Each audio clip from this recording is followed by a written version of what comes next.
Welcome back to the History of Rock Music with Amy and Carl. This is our 7th episode, and it has been a very high-speed journey up until this point. We are now getting to the end of the fast-track overview portion of the series. That is not the end of the series by any means. We've barely scratched the surface, I am sure. At least I have barely scratched the surface. And I am very much looking forward to go to the next portion where we go back and start exploring and examining things a lot more closely and in detail. But today we are in the 2000s, and I listened to 2 pieces of music in preparation for this. If you haven't listened to them, go check the link out here.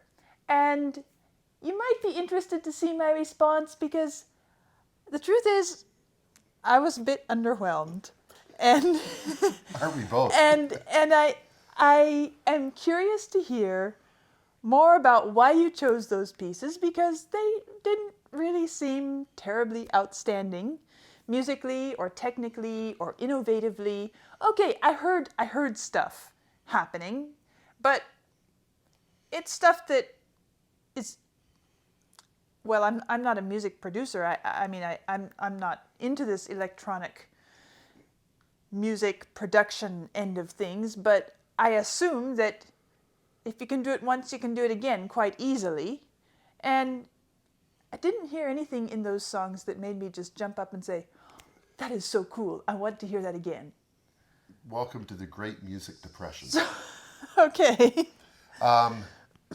I'm going to be a little careful about the way I approach this, because I could honestly butcher some of the things I could say, but I'm not going to. But you get my tone at this point. I really struggle with a lot of the music from today. Now, let me make something perfectly clear to you and your YouTube listeners, watchers. There's great music being written right now. I'm sure there must be. By great bands.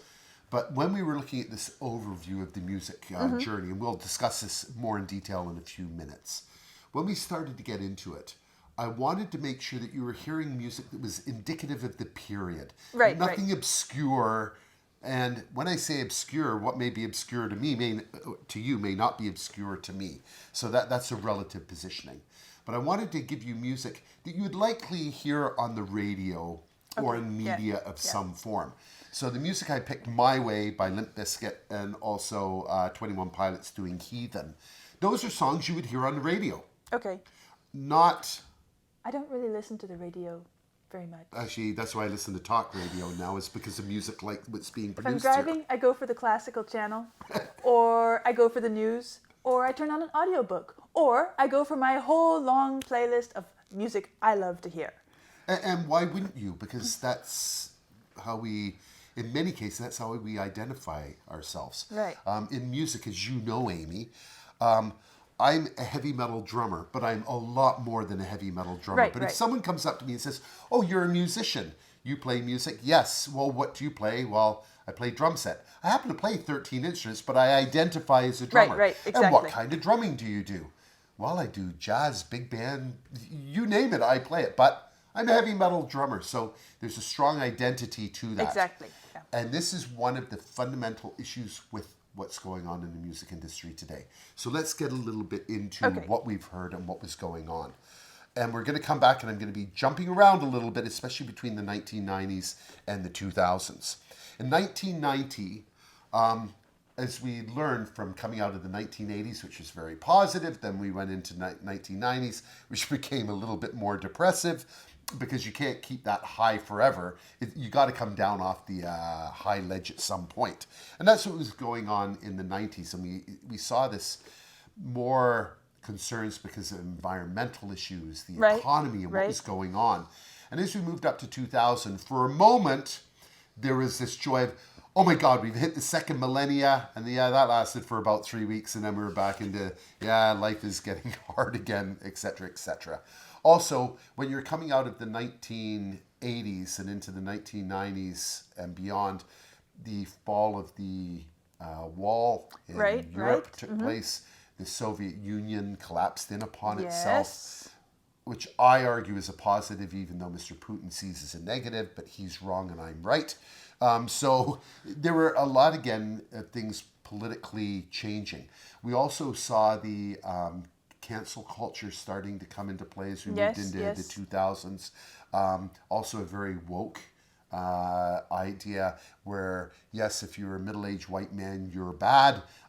If you're not from that that group, then you're better than that bad person. And there are good reasons why that came up. Of course. We've done, my generation with white skin has done a lot of bad things, but we're not the evil people that many people portray us. That was the cultural trend of the time. Yes, and it was starting to move, and we're still dealing with that today, and its fallout. Well, of course, because music is often a reflection of society, you start to see that in the music. So let's look at my way first, and then eventually we're going to get back and start looking this again, pull out and look at it from a global perspective.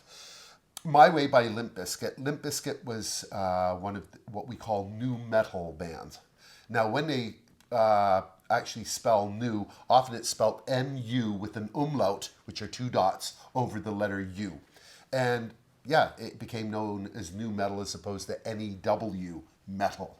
And what happened was, of course, like anything, nu metal started to pull influences from what was popular in the day. Now, one of the big things you can look at for the 21st century was really hip-hop became the thing. Okay.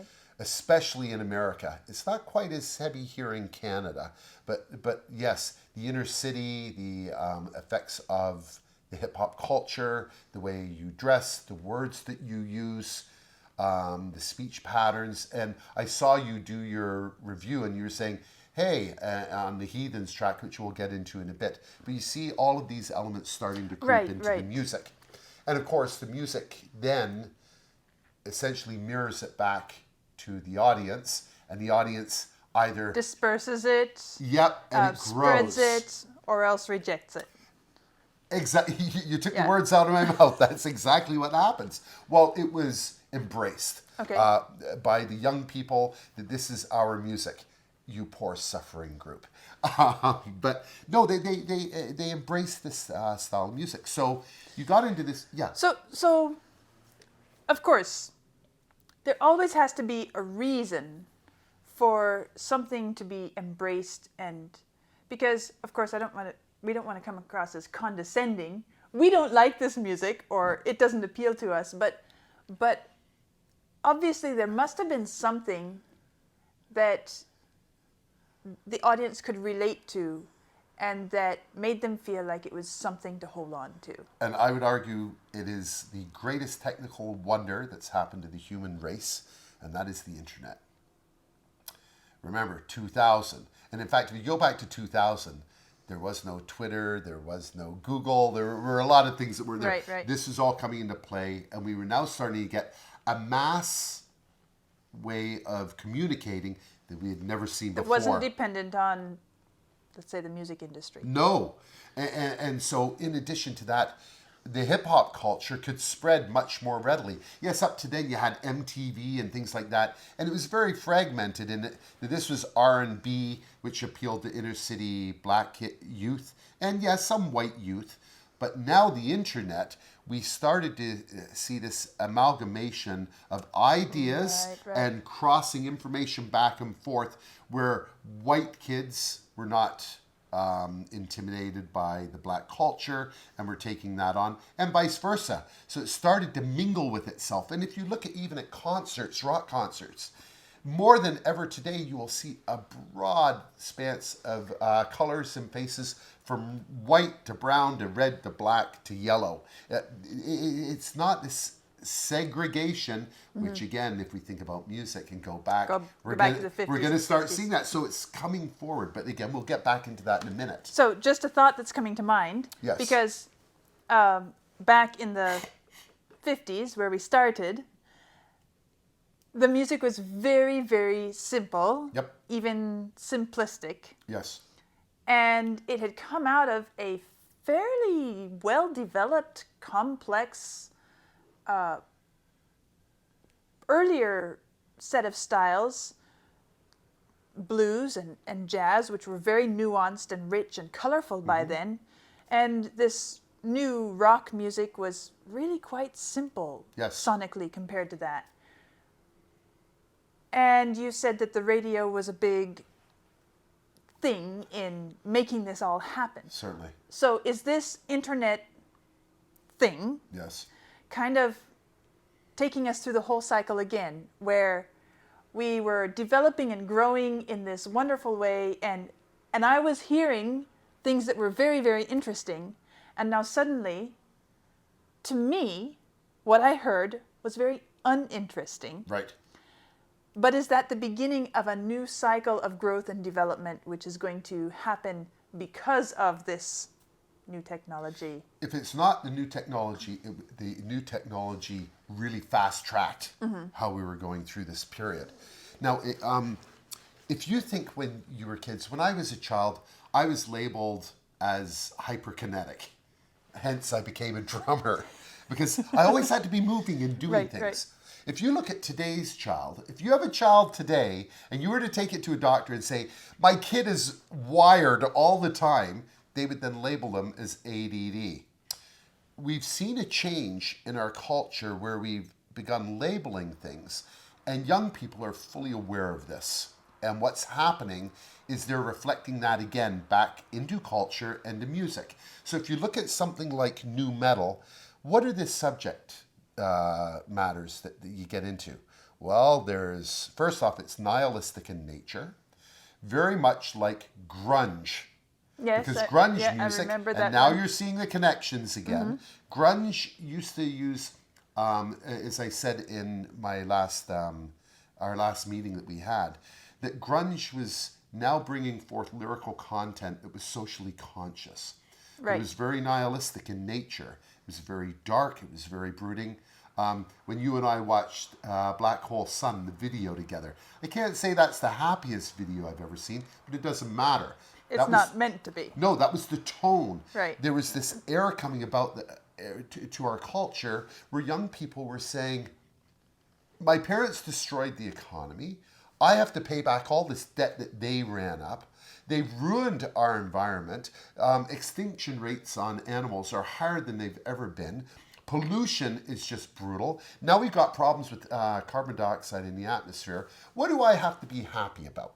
So in the nu metal form, which My Way is part of, you see them talking about such subjects as personal alienation, depression, bullying, all of these catchwords that we see in media. And I'm not, trust me, I am not making light of this at all. Right. These are very important topics. But we've got to be careful about focusing so heavily on them that we lose out on the beauty of what's out there as well. We all know that in mass media, especially the news doesn't report on happy things. No. They report... Not generally speaking. No, they report on, yes, we had another school shooting. Things all the this. Tragic, depressing things that weren't supposed to happen. Yes. Or that are going to be problems for us. We have a weather system coming in. We have economic difficulties. We have political difficulties. We have...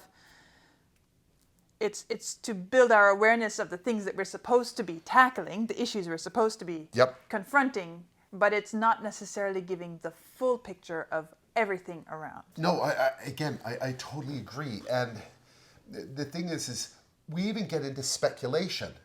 Oh my God, well, what if a comet hits the planet? Well, I guess we're all dead. What if, and even especially today, what about nuclear war? I thought we were done with all that crap when I was a Cold War soldier back in the 90s, coming back from Germany. I thought, okay, we're finally past this nonsense of nuclear warfare and everything. Now it's being thrown back in our face. Right. These undertones really started to affect music. Now, in the lyrical content, in the way that they were approaching it. Now, in the nu metal side, you'll find there's an absence of guitaring in it, which rock, if you remember right the way back to the meeting that the three of us had, four of us, there was you, Tice Graham, and I, and we said, well, what defines rock and roll? Guitars define rock and roll. That's all gone now. Instead, you've even taken it one step further where you got a DJ in there scratching records. In the heavy metal, are you really serious about this? But there were people who latched onto it because it gave them self-identity. And as we go back throughout this whole thing that we've been looking at, teenagers want to have their own identity. All people want to have their own identity. They need to have something of their own to say about that identity as well. Yes, and if it ticks off your parents, even better. Of course, Because why not? we haven't changed, and this gets into a very interesting area, which impacts music directly, and that's technology. Mm-hmm. Technology is presently on an exponential curve upwards. All you have to do is go online, and if any of you are unfamiliar with it, ChatGPT, we've got cars that can now drive themselves places. Technology is moving extremely rapidly, but because we are still apes in clothing, essentially, if you believe that, we're still apes in clothing, we're not developing as fast as the technology is. And so it's causing this dysfunction in our society, which again is being reflected by the music we listen to. So you get into nu metal, it's really hardcore. It's talking about these very negative ideas and effects. And it's got these insatiable grooves in the background. One of the things I've said to you is that my way, I really like the bass and guitar line, or bass and drum set line in it. It's the one redeeming quality of the song, and I guess in my I picked opinion. that up when I was saying, I hear a rhythm in it. Yeah. I hear something in it, but I don't hear it going anywhere or anything being done with it. You've almost industrialized this form of music. Now, new music or new metal pulls from a number of different genres. Metal, obviously, as the name would imply, but it's also pulling in fusion, grunge, and industrial music as well. Okay. It's this almost cookie cutter, for lack of a better term, way of producing Even something. just having heard that one piece of music, it feels very standardized. Very much so. And so the music has almost become antiseptic. It's no, and again, now I'm speaking of my opinion. Right. To me, it's lifeless. Yes, you can groove to it and get a bounce going, but it's not going anywhere. It's not even particularly something that makes you want to get up and dance. No.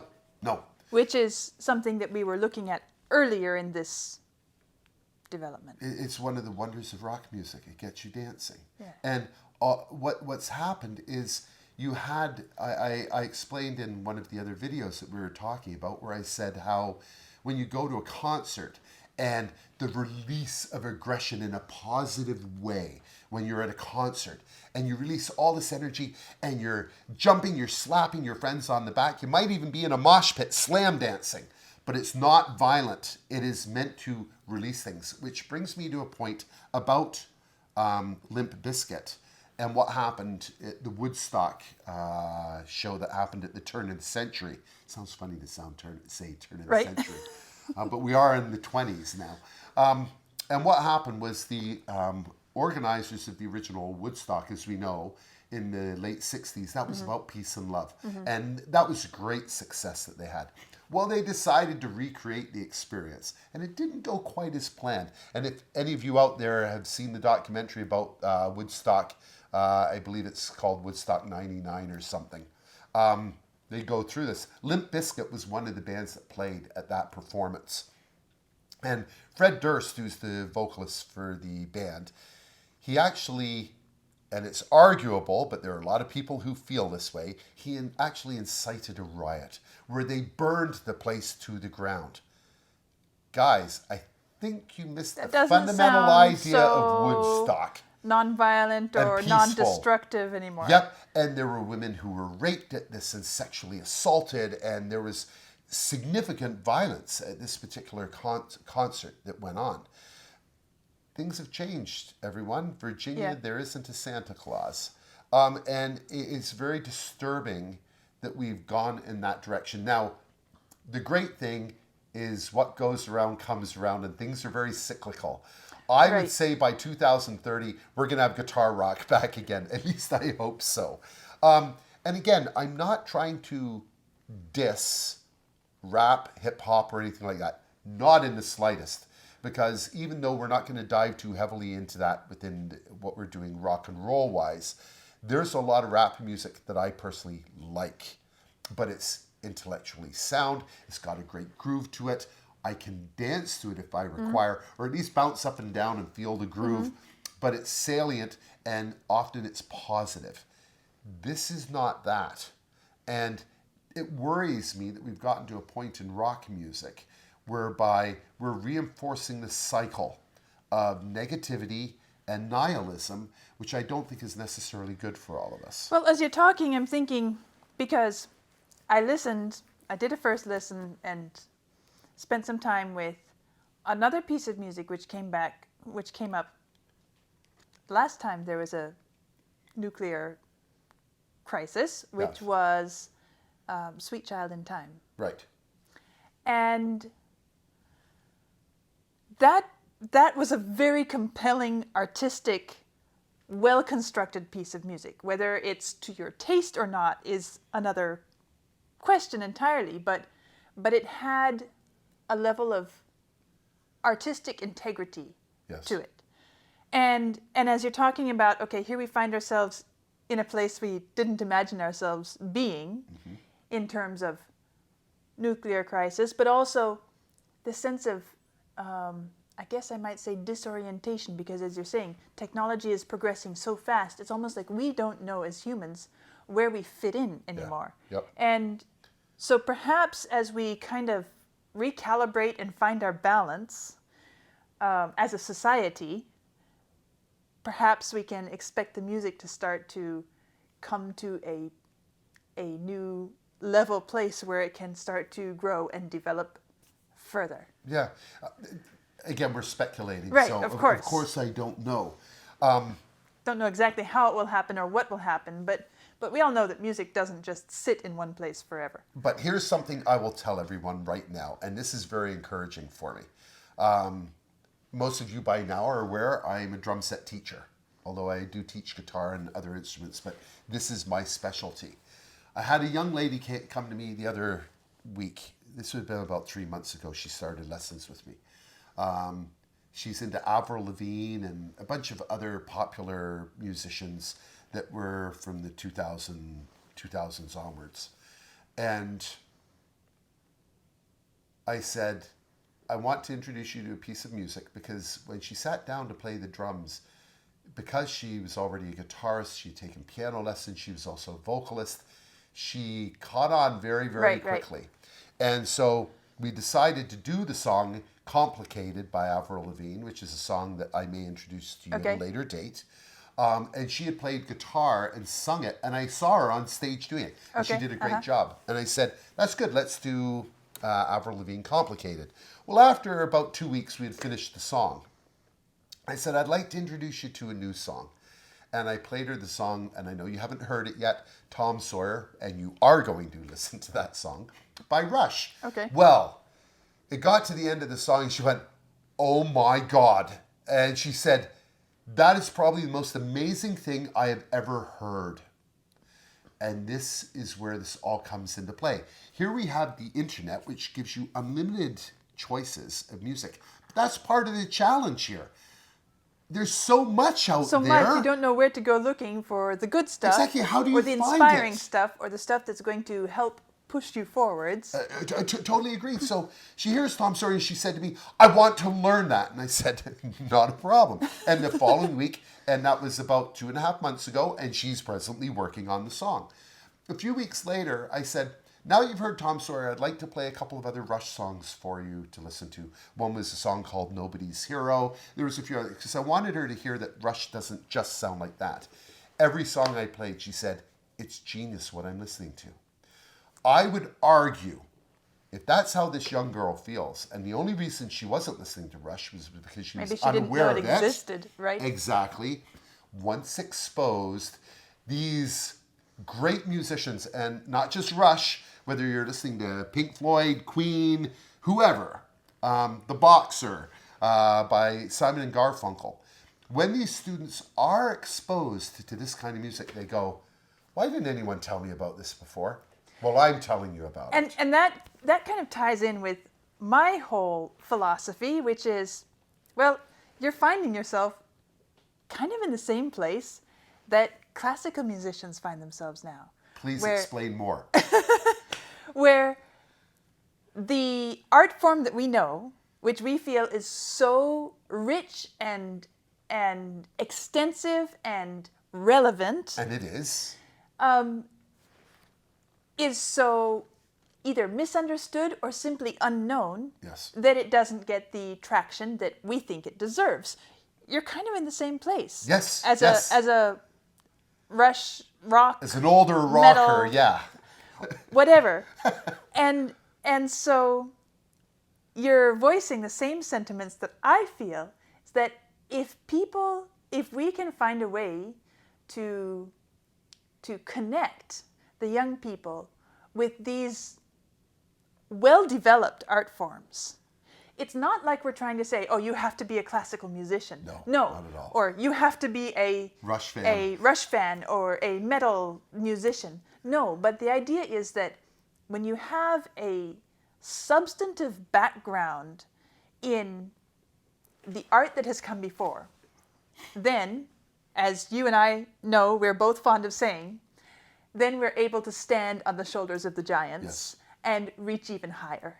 Yeah. And that is one of the reasons that I am giving the attention I'm giving to this music, because it is not my specialty, and it is not necessarily where I see myself going professionally in the future. Well, I can't predict. Maybe I will. Who knows? And those of you who are just aching to see me become a rock musician, they say never, right? So I make no promises, and we'll leave it at that. But the idea is that the better versed we are in the art forms that have proven themselves to be important, meaningful, relevant, influential, then the more likely we are going to have the understanding and the sensitivity and the tools to produce something that is also meaningful and helpful and relevant. Agreed. Yeah. Knowledge is power. Yeah. The more knowledge you have, the more powerful you become. You and I have discussed this as well over the past few evenings. This instrument, the drum set, is a very complex instrument. It's wonderful. I get so enthusiastic about drumming. When I sit down and play a drum part, there's the concept of serving the song, and I want to play a drum right. part that fits the music that I'm playing. If I'm playing something that's simple, because it's all I can play, because I don't have the knowledge to play anything more, that to me is problematic. If, however, Or maybe you can play something, you just haven't had anything spark your imagination to send you that that's direction. another element of Yeah. it. But the other part of it is, if I am a competent drummer, but I am now choosing to play that pattern, out of all the patterns that I know, because I think it best suits the song, to me, now you've got artistry going on. Right, Because it's a right. choice. You're not being driven into it because you don't have a choice. Right. And I'm afraid, and this is where we need the help of many of your viewers, listeners, is expose people to what we're talking about. Expose them to this beauty. And again, I'm not asking you to become a fan of 60s garage rock. That's not at all what I'm doing. What I am asking is that you be exposed to it. Whether you like it or not, that's up to you. But how do you know whether you like something or not if you don't know something or not? Right. It's an impossibility. Exactly. Well, that's why I took the plunge. Well, exactly. And it shows tremendous courage on your part to do something like that. Whenever we push ourselves out of our comfort zone. That's the best place to learn the most, yes. most rapidly, most effectively. It's scientifically proven. I totally agree. And it can be a very painful experience.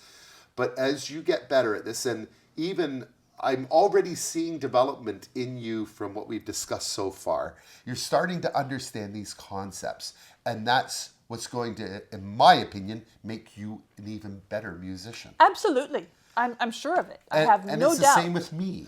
Yeah. Now, okay, so we've discussed all of these things going on. So let's come to the final, song, which is Heathens by 21 Pilots, which is actually a song that was used in a movie called Suicide Squad, which is a DC Comics story.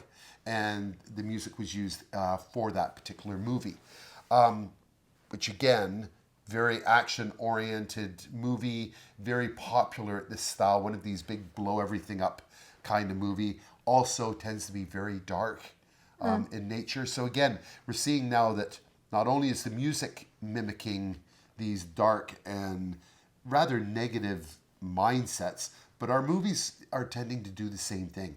You know, the number of movies that come out every year that are uplifting and positive, everything seems to be, okay, we're going to make a robot movie where they're always killing us off, or we're going to make this movie where it's all on action and often dark thoughts and dark views on things. So 21 Pilots came up with this song. Now, I would argue it was probably two guys in their basement around their Macintosh computer said, yeah, let's come up with this groove which they could pull off in, say, GarageBand or something like that. Let's put a simple melody to it, and away we go. I'm not saying that is how they did it. To me, it sounds like it sounds like it. It does. Because there's very little depth to the song. If you go from the start to the end, other than in the about 2/3 of the way in the music, it gets louder, and they add all of these other instruments. Well, if there's only two members in the band, and one's playing bass and one's playing drums and no one's playing keyboard, where are these other sounds coming from? I'm sure that they're electronically produced. Oh, part totally. of the editing process. Totally. After the But how recording. many of the audience are realizing that, guys, you realize they're not playing this? This is all being done digitally through a computer and producing this sound, which may be very appealing. But for you and I as musicians, and hopefully to your audience, even those of you who are not musicians, there's a certain integrity that comes to play in all of this. And I know in the bands that I played in and the bands that I hero worship, all of them are able to take what they do in the studio and perform live on a stage. That's what I want to see. I don't want you to be able to do all this magic in the studio, and then when you get out on stage, it's all backing tracks. Because where's your talent coming through? Where is the difficulty of you reproducing this Right. night after night for your fan base? And if you don't do it, well, where's my money's worth coming from? I could just sit and listen to the CD. Kind of takes us back to this whole new thing that's come out recently with ChatGPT, right? Right. Because it's the same idea. You don't have to sit down and do all the sweat work. No. You can come up with something that is probably very helpful, very useful, very appropriate in most cases, but it wasn't you that did the producing of it. No. And maybe we're old school. Yep. Because we are the ones who make music physically, orally. We're the ones doing the job. Right. I don't want to dismiss all this technology developing. I think it is, and it is going to continue to be incredibly useful and wonderful tools, not only for musicians and writers and students and teachers and all the rest, whether it is what you're doing in your digitally in your computer with sound, or whether you are doing something with ChatGPT. But the idea is that I think there should be a bit of honesty. Sure. I think we should know. I think we should be honest about, yes, I did this at my computer, and here's all the artistic musical stuff I can do at the computer. That doesn't mean that I can do it at the instrument. Agreed. And again, it comes back to this integrity. And for those of you who are out there who know my reference, Spirit of Radio, you get it, right? And we will talk more about that at a later date, the phrase I just used and why that's important to our discussion here. Technology is a tool. Absolutely. Tools are wonderful. They can allow us to do things we couldn't normally do without those particular tools. However, when one starts to overuse them, there's a danger that it is now the tool doing what it is that you're requesting and not you. Exactly. So where's the humanity that goes into this? Exactly. And music is about human connection. It's about emotion. It's about who we are as a species. Yes, other animals in the animal kingdoms make music, but not for the pleasure that we make music. They'll do it for mating purposes or to let other animals know if there's danger in the area. Used very much for all different kinds. communications. But it's not necessarily for entertainment purposes. Human beings do that, though. Right. And it's important that we don't lose that human connection to music in its own right. And I'm afraid that with the music that I'm hearing now, where you pulled the guitar out of it, which was always a fundamental part of rock music, there's no solos in it anymore. There's no way of someone showing that, look, this is what I'm capable of doing because the machine is doing it for me. Well, where's the life in all of that? It's gone. I think it's a tricky balance. I agree with you. I think it's a tricky balance because I think that we have to be careful not to just say, oh, we can't do anything human with this, because I think it can be, but I think it has to be very intentional, very conscientious, and very carefully thought through. Are we just pushing some buttons, hearing what comes back, saying, oh, that sounds nice, I like adding that in, or do we have a real, genuine reason for doing it that is going to be helpful, meaningful, artistic, expressive, all the different things that we think about with art. Certainly. And again, it can be a slippery slope, and it doesn't have to be.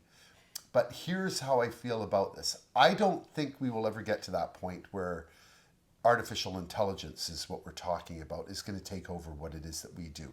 Yes, it will have major impact, and yes, it will be able to do things similar to us. But there's always going to be this spark of, was this done by a human or was it done by a machine?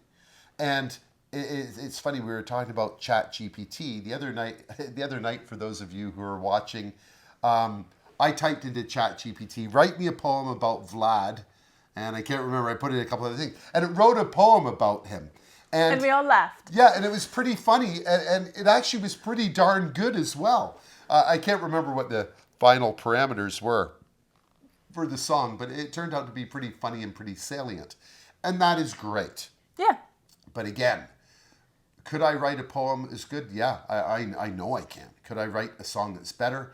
Probably. But I could use the ChatGPT if I wanted to give myself some ideas. Exactly. To encourage the the ideas that, okay, they're using an ABAB scenario for the poem. Maybe I'll use an AABB format in order to come up with my own. So these tools that we have can give you the additional power to allow you to make really great music. And that, unfortunately, is what I'm not seeing in this example by the Heathens. I'm not saying it's a bad song, but to me it's lifeless. It just does not have anything to it.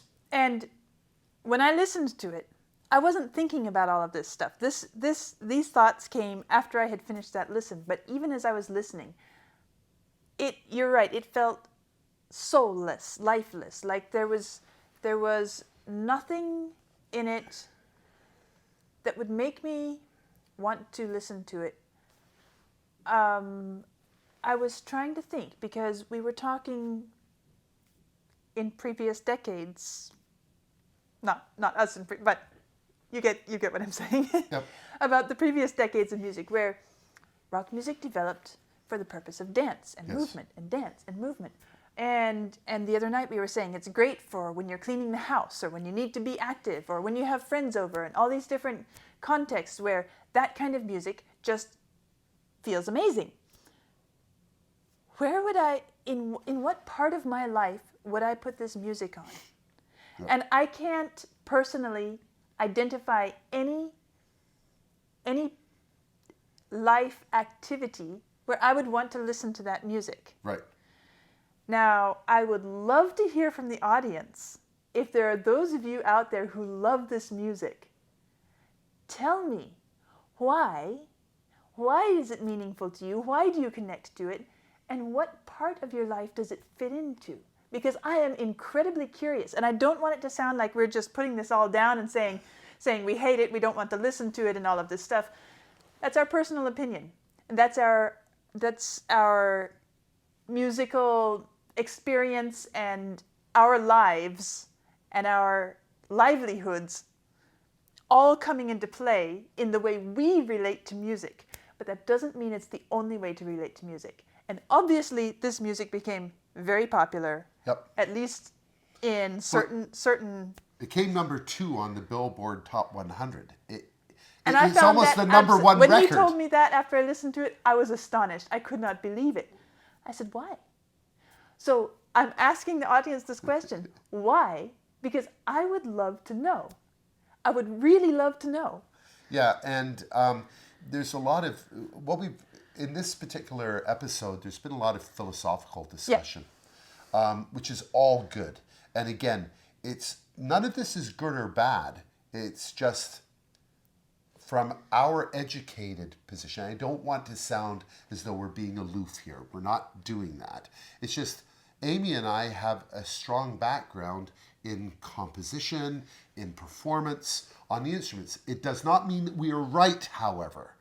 But music, to me, can't just be about, well, whoever sells the most records, they're the best band. Or whoever has a song that sells the most record, that's the best song. It doesn't work that way. And remember that I am coming to this whole experience from the background of classical music, which is considered a fine art. And we take it quite seriously in terms of the artistry element, the artistic side of it.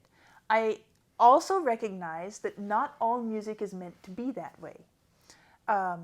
There are folk songs from all around the world, the songs of the people, the songs of the nations, the songs of the places that are an identity which is part of who they are. That doesn't mean they're not artistic. It doesn't mean that they are irrelevant. They have a very, very important place, and they have fed classical music. And we are far richer because of anyone who's willing to step out and explore folk music or jazz or, the cross-pollination between genres and styles and traditions. And I think that the same thing is possible here. It's just that we're sitting here struggling to wrap our minds around how this can actually be something to draw from. Very true. And through what we've taken a look at, when I think about going back to Twist and Shout, which you thought, okay, it's an okay song. You weren't totally blown away by it, and that's totally fine. But I look at that song compared to this song, and again, it's just my biases coming through here. And unlike Amy, I'm a rock musician, so I come at it from that angle as well. In that, whether I like the Beatles and whether I like Twist and Shout or whether it's overrated or whatever the case would be, that's all well and good. There are a lot of people who like that music. But I've got to say, when I listen to a song like Heathens, which is only one song out of God knows how many songs that are being written right now, but from that one song, when I look at it compared to Twist and Shout excites me and gets me really into this, whereas this is, oh, okay, I'll go to sleep now. And I know that may not sound fair, but that's my honest opinion. Yeah. Okay. Well, honest opinions are always appreciated. Sure. And I would love to hear your honest opinion as well. Very much so. And from those of you who have written in at the introduction for this, I read everything and I do comment on most things that come down. So please, I'd like to know, as Amy said, what am I missing here? So the last part of the present. Just wrapping up, probably. Go ahead. Let's have a look at what we've taken in over the past 7 episodes of our program. We started out in 1937. Right. And with both the blues and, we used We used a Stevie Ray Vaughan, later but blues we were looking piece, at but it was blues representative. and big band Yeah. swing, and these music and how they were affected by the cultural times, the racism, the segregation of the times, and how they appealed to audiences because it gave them identity. Right, right. We then moved into the 1950s, where rock was Skipped over the brand new. 40s and went straight to the 50s. Yes. Although big band, of course, was big in the 1940s. So Right, but we started where we were and then went to where rock began. yeah, essentially. exactly. With songs like "Rock Around the Clock," and again, how all that came into play from listening to this earlier form of music, applying it to the norms and mores of the day, and even against the norms and the mores Right. of the day, to give independence to this thing called a teenager. Yes. Teenagers had money, they had freedom, they had time on their hands, and we saw how they grasped onto this as their own form of music, which is the essence of rock and roll, which is the rebel mentality, the individualism. This is me, I'm a rock and roller. And as we moved through the 1950s, we saw how the music started to modify itself by listening to the song Shaboom, and how we Right. had this combination of a cappella going on with minimalized amounts of drum patterns going Yes, on behind yes. it. It was still there, Yes. but it was building between these various forms of what we call early rock and roll, which then drove us into the 1960s. 1960s was a highly disruptive period, which we're going to go back and review on later dates on this program. But we saw in the early 1960s a very positive, upbeat kind of music, very danceable, very energetic with the Beatles. And then that moved through to the end where we got to Simon and Garfunkel and the Boxer, Yes, which yes. was far more introspective. And although it dealt with the subject matter, which could be seen as darker, it was still a very uplifting piece of music. Yes, yes. And the complexity of it was And, growing. and refined, Yes. well shaped, well sculpted. There was a lot of musical content in that piece of music. Agreed. And although early rockers were, and we'll learn this later, like Jerry Lee Lewis and people of the 1950s, were using metaphorical terms to represent human sexuality, drugs, and the freedom. They had to do that because of the laws of the Right, of time. course. We were getting that again in the Boxer, where it's not about a boxer, it's Right. about going up against the establishment. So the same theme is still there, but it is more subtle and it is more refined. It's dealing with more complex topics and the relationships between the individual going up against Right, right. the organizations that they were going up against at the time. That pulled us into the 1970s, which was, in my opinion, the beginning of now the more complex form of rock and roll.